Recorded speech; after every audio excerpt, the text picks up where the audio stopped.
கேள்வி 2. அல்லாஹ் என் செம்மறி ஆட்டை குறித்த ஒரு வழக்கை அல்குரானில் உதாரணமாக கூறுகிறான். என் தங்கம் அல்லது உணவுப் பொருட்களை குறித்த ஒரு வழக்கை உதாரணமாக கூறவில்லை.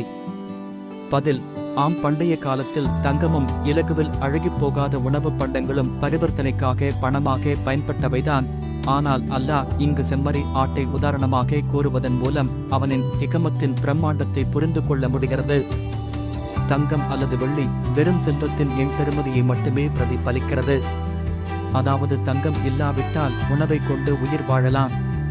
இலகுவில் அழுகிப் போகாத உணவுப் பொருட்கள் செல்வத்தின் பெறுமதியுடன் அன்றாட மனித தேவையை பிரதிபலிக்கிறது.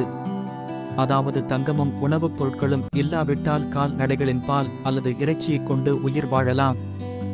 ஆனால் செம்மறி ஆடு செல்வத்தின் பெறுமதியுடன் அன்றாட மனித தேவையுடன் மனித இருப்புக்கான அத்தியாவசிய துணையாகவும் இருக்கிறது.